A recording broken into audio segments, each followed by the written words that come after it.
오늘 우리에게 주시는 하나님 말씀은 창세기 46장 8절에서 27절 말씀입니다. 애굽으로 내려간 이스라엘 가족의 이름은 이러하니라. 야곱과 그의 아들들 곧 야곱의 맏아들 르우벤과 르우벤의 아들 한옥과 발루와 헤스론과 갈미유. 시므온의 아들은 여무엘과 야민과 오학과 야긴과 스할과 가나안의 여인의 아들 사울이요. 레위의 아들은 게르손과 그학과 무라리요. 유다의 아들 곧 엘과 오난과 셀라와 베레스와 세라니. 엘과 오난은 가나안 땅에서 죽었고 베레스의 아들은 헤스론과 하물이요. 이사갈의 아들은 돌라와 부하와와 욕과 시므론이요. 스불론의 아들은 세렉과 엘론과 얄르엘이니 이들은 레아가 밧단 아람에서 야곱에게 난 자손들이라. 그 딸 디나를 합하여 남자와 여자가 33명이며 갓의 아들은 시뵑과 학기와 수니와 에스본과 에리아와 아로디와 아렐리유. 아셀의 아들은 임나와 이스와와 이스위와 브리아와 그들의 누이 세라며 또 브리아의 아들은 헤벨과 말기엘이니 이들은 라반이 그의 딸 레아에게 준 실바가 야곱에게 낳은 자손들이니 모두 16명이라. 야곱의 아내 라헬의 아들 곧 요셉과 베냐민이요. 애굽 땅에서 온의 제사장 보디베라의 딸 아스낫이 요셉에게 낳은 므낫세와 에브라임이요. 베냐민의 아들 곧 벨라와 베겔과 아스벨과 게라와 나아만과 에이와 로스와 분빔과 훔빔과 아르시니 이들은 라헬이 야곱에게 낳은 자손들이니 모두 14명이요. 단의 아들 후심이요.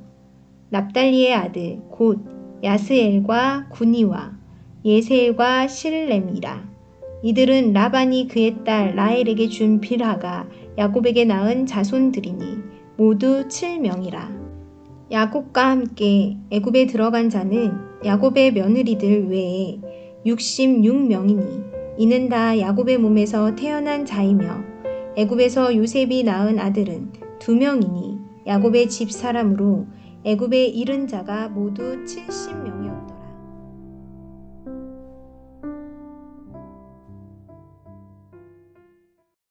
(46장은) 애굽으로 가는 세 번째 여행이자 애굽으로 가는 마지막 여행입니다. 지난 두 번의 여행이 단기간의 여행이었다면 이 세 번째 여행은 아주 장기간으로 이주하는 여행이라는 점에서 앞에 있던 두 번의 여행과는 차이가 있는 여행이라고 말할 수 있습니다.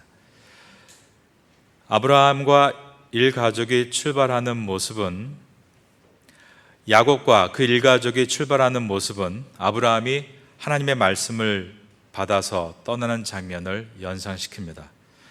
야곱은 가나안 땅에서 애굽으로 내려가고 있습니다. 그곳에서 이제 그들의 자손은 이스라엘이라는 큰 민족으로 거듭나게 될 것입니다.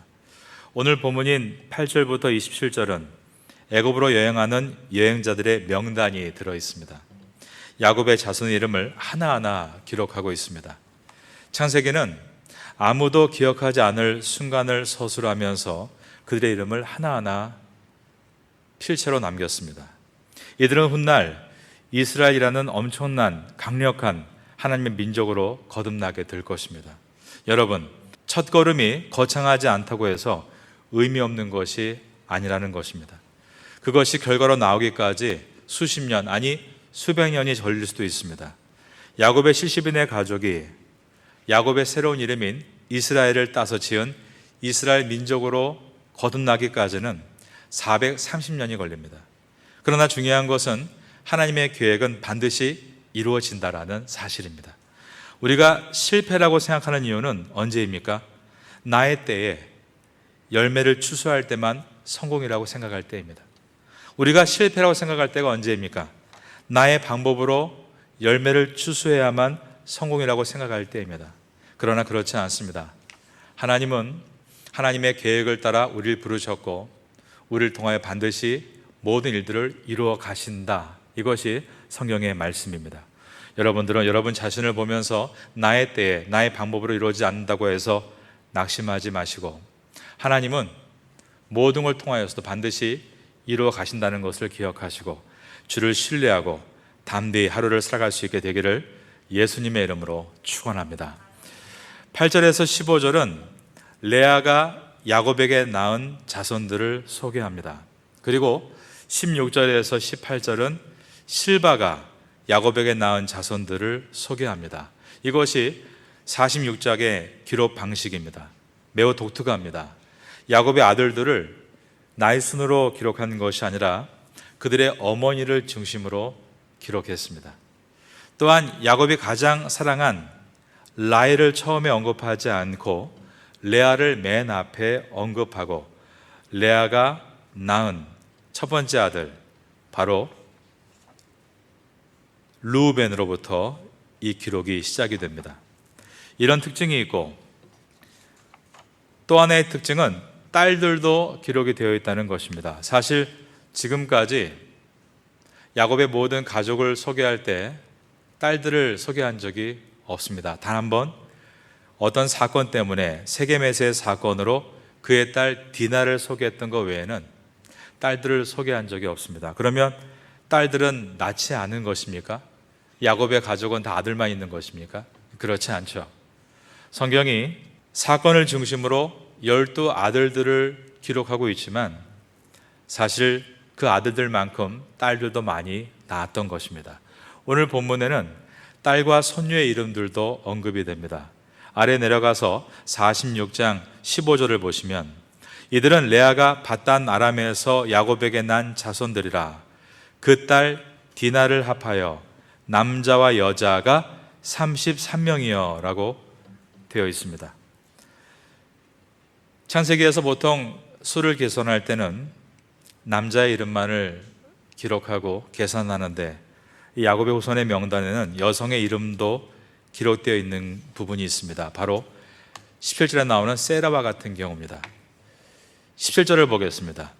아셀의 아들은 임나와 이스아와 이수위와 브리아와, 그 다음 보니까 그들의 누이 세라며라고 기록되어 있습니다. 여기에 나와 있는 이 세라가 등장하고 있는 것은 매우 중요한 사람이었다는 것을 우리에게 추정할 수 있게 해줍니다. 이처럼 야곱의 자녀들은 편집되어 있고 필요한 사람들을 중심으로 기록되어 있다는 것을 먼저 이해하고 시작해야 합니다. 자, 이것을 이해하면서 이제 오늘 본문의 첫 절인 창세기 46장 8절을 보겠습니다. 애굽으로 내려간 이스라엘 가족의 이름은 이러하니라. 야곱과 그의 아들들 곧 야곱의 맏아들 르우벤과 라고 되어 있습니다. 이 문구는 이제 출애굽기 1장 1절과 일치하게 됩니다. 출애굽기 1장 1절에 보면 야곱과 함께 각각 자기 가족을 데리고 애굽에 이른 이스라엘 아들들의 이름은 이러하니 르우벤과 라고 시작을 합니다. 그러므로 이 46장 8절은 출애굽기와 창세기를 연결하는 고리 역할을 해줍니다. 이러한 점에서 46장 8절에서 애굽으로 내려간 야곱의 가족이라 말하지 않고 이스라엘의 가족이라고 표현하고 있는 것은 다양한 의미를 가지고 있습니다. 이제 앞으로 큰 민족이 되어 출애굽할 때의 모습을 미리 보여주고 있는 것입니다. 특별히 여기서 맏아들이라고 하면서 르우벤을 기록하고 있습니다. 사실 르우벤은 빌하와 통관했습니다. 간통을 했죠. 하지만 여전히 창세기에서 그를 맏아들이라고 기록하는 것을 유익 있게 봐야 됩니다. 역대상에 보면 5장 1절에 르우벤은 장자권을 박탈당했고 장자의 명분은 요셉에게 돌아갔다는 기록이 들어 있습니다. 그 당시에 분명히 장자권은 요셉에게 있었습니다. 요셉은 이 장자권을 주님께로부터 비전으로 받았죠. 11볕단이 자기 볕단에게 절하는 비전과 해와 달과 11별이 자기의 벼락에 절하는 비전을 받았습니다. 요셉은 과거에 채색 옷을 입고 다니면서 그 비전을 자랑했지만 애굽에서 노예 생활과 감옥 생활을 통해서 연단받으면서 자기의 비전은 자랑할 것이 아니라 사명으로 이루어야 될 일임을 기억하고 부지런히 일하면서 그는 애굽의 총리가 돼서 야곱의 70가족을 애굽으로 인도하고 애굽의 고센 땅에 터를 마련해주고 그곳에서 이스라엘 백성이 압력과 고난 가운데 오히려 큰 민족이 돼서 고향으로 돌아갈 그 일을 하는 데 일조를 합니다. 그러므로 분명 그 시대의 장자는 요셉입니다. 하지만 창세기 전체는 의도적으로 이 르우벤 큰아들을 장자라고 소개하고 있습니다. 르우벤은 실수를 많이 했습니다. 아버지의 첩과 간통을 하기도 하고 그 외에도 많은 잘못들을 저질렀습니다. 그러나 그럼에도 불구하고 창세기 말씀이 전체 가족 가운데 르우벤을 맨 앞에 장자로 두고 이제 마치려 하는 것은 하나님은 회개하고 돌아온 자를 받아주신다는 뜻입니다. 르우벤이 잘못했지만 그는 회개하고 돌아왔고 그 르우벤의 가정은 점점 시간이 지날수록 믿음의 가정이 되어 르우벤 지파가 됩니다. 넷째 아들 유다도 마찬가지입니다. 우리가 알고 있듯이 유다는 잘못을 참 많이 했습니다. 세겜에서 형제들을 다 죽이기도 했습니다. 잘잘못을 많이 따진다면 그도 결코 하나님 앞에 쓰임받을 수 없는 것처럼 보이지만 그도 회개하고 돌아왔고 훗날 유다의 후손에서 다윗이 태어나고 또한 다윗의 후손을 통해서 예수님이 태어나십니다. 이것 또한 하나님은 회개하고 돌아온 자를 다시 받아주신다라는 메시지입니다. 46장 12절에 보면 유다의 아픈 가족사가 들어있습니다. 12절은 엘오난 셀라가 나옵니다. 그리고 나서 베레스와 세라가 나오는데 어머니가 다릅니다. 엘오난 셀라는 유다가 이방 여인에게서 얻은 아들들입니다. 그리고 베레스와 세라는 누구였습니까? 유다와 유다의 며느리 다말 사이에서 태어난 아들들이었습니다. 유다의 아픈 과거가 여기에 다 들어있습니다. 유다가 하나님의 비전을 바라보지 않고 세상에 흠뻑 빠져서 세상 여인과 살다가 낳은 자녀들, 영적으로 깨어있지 못함으로 나중에 자기의 며느리인 줄 모르고 동침해서 낳은 또 두 자녀가 이 안에 들어있습니다. 그러나 이러한 유다도 회개하고 돌아왔을 때 하나님께서 그를 받아주시고 회복시켜 주셨다라는 메시지입니다. 유다가 세상에 흠뻑 빠져 있을 때 그 가정에서 가장 믿음을 잡고 있던 여인은 바로 그의 며느리 다말이었습니다. 그러므로 훗날 예수님의 탄생한 후에 마태복음 1장에 예수님의 족보 가운데 다말이 들어있습니다. 유다의 가족사는 매우 아픈 가족사입니다. 이방 여인들이 등장하고 있고 또 자기의 며느리와 동침해서 얻은 아들들이 등장합니다. 그러나 그런 아픈 가족사에서 다윗이 탄생했고 또 그 속에서 예수님이 탄생하셨다는 것은 하나님은 회개하고 돌아온 자를 누구든지 받아주실 수 있고 아무리 실패했다 하더라도 다시 주 앞에 시작하면 그 가정을 통해서도 놀라운 일을 이루신다는 메시지입니다. 여러분, 우리의 끝은 끝이 아닙니다. 하나님과 함께하면 새로운 시작입니다. 늦은 것은 아무것도 없습니다. 늘 하나님은 영원히 어제와 동일하게 우리 앞에 우리를 기다리시기 때문입니다. 아무리 복잡한 인생도 하나님 앞에 결단하고 새롭게 시작하면 회복될 수 있다는 것을 기억하시고 우리도 그런 은혜를 사모하고 새롭게 시작할 수 있게 되기를 주님의 이름으로 축원합니다. 오늘 본문에 나와 있는 사람들의 총 숫자가 몇 명인가? 레아의 자손 33명, 라헬의 자손 14명, 실바의 자손 16명, 그리고 비라의 자손 7명. 33 더하기 14 더하기 16 더하기 7은 70입니다. 그래서 마지막 절 27절을 보겠습니다. 모든 가족의 숫자가 70명이다 라고 되어 있습니다. 애굽에서 요셉이 낳은 아들은 2명이니 야곱의 집사람으로 애굽에 이른 자가 모두 70명이었더라. 제가 말씀드린 대로 성경에 나와 있는 자녀들은 중요한 사건을 가지고 편집되어 있습니다. 다시 말해서 이 속에 여성들과 어린아이들은 포함되지 않았습니다. 그 어린아이 중에 몇 살까지 포함되지 않았는지도 정확하게 나와 있지 않습니다. 그러면 여기서 중요한 것은 70이라는 숫자입니다. 7은 완전수입니다. 하나님께서 이들을 소개할 때 70이라고 소개하시는 이유는 하나님의 숫자, 즉 하나님의 백성들은 하나님께서 인도하고 있다는 것을 강조하시기 위해서입니다. 지금까지 야곱이 이렇게 번성할 수 있었던 것은 그의 노력이 아니었다는 것입니다. 하나님께서 야곱을 인도하셨기 때문에 이렇게 큰 숫자가 되어 애굽으로 들어오고 있습니다. 훗날에 70명의 이 숫자가 60만 명으로 변하게 되고, 그것도 마찬가지죠. 60만 명은 대표적인 숫자이지 그 속에 어린아이와 여성이 포함된 숫자는 아닙니다. 그래서 학자들도 짐작하기를 200만이라고 하는 사람도 있고 300만이라고 하는 사람도 있을 정도로 그 숫자가 엄청납니다. 그런데 여러분, 70명의 숫자가 60만이 되기 위해서 430년 동안 어떠한 일을 겪어야 되는가, 수학적으로 계산해 보면 인간의 힘이 아니라는 것을 깨닫게 됩니다. 하나님께서 엄청나게 역사하시고 부어주신 결과입니다. 인큐베이터와 같이 완전히 살아갈 수 없는 3달 만에 태어난 아기를 살려내는 인큐베이터와 같이 하나님은 고센 땅에서 이스라엘 백성을 그렇게 가꾸시고 자라게 하시고 번성케 하셔서 주님의 꿈을 이루어 가셨습니다. 그러니 우리의 모든 일들의 주인은 하나님이심을 깨닫게 되고, 인간은 할 수 없다 생각하지만 주님은 뭐든지 할 수 있다는 것을 오늘 본문을 통해서 깨닫게 됩니다. 그것이 바로 70이라는 숫자입니다. 여러분의 인생에도 하나님은 완전수 7로 여러분들을 인도하고 계신 줄로 믿습니다.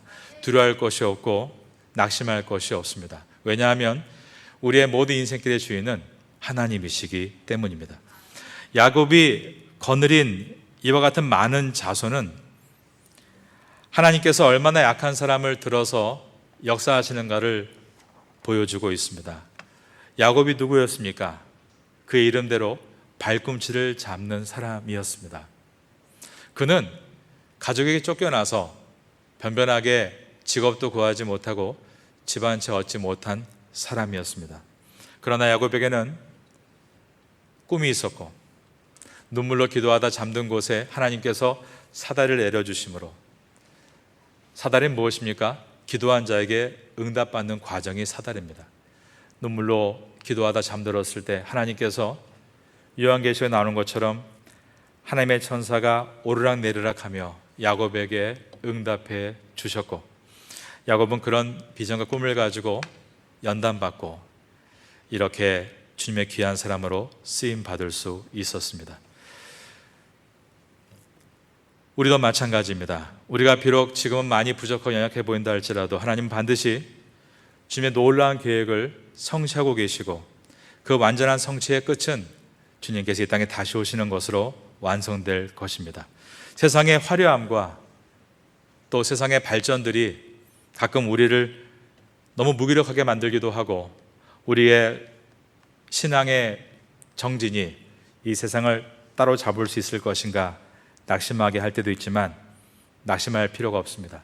많은 사람들이 팬데믹을 겪으면서 대면이냐 비대면이냐, 그러나 대면도 비대면도 아닙니다. 그 모든 것은 하나님의 주권 안에 있습니다. 오직 성도는 어떠한 경우든지 깨어서 자기의 자리에서 맡은 바를 최선을 다해 나아가면 하나님의 완전수 7은 야곱과 함께 하신 것처럼 여러분과도 함께하여 주실 줄로 믿습니다. 세상이 아무리 헛된 것에 흔들리고 있다 할지라도 호람되어 그 말과 같이 하나님 앞에서 신실한 모습으로 서가심으로 야곱의 아름다운 족보가 여러분 가족에 일어날 수 있게 되기를 예수님의 이름으로 축원합니다.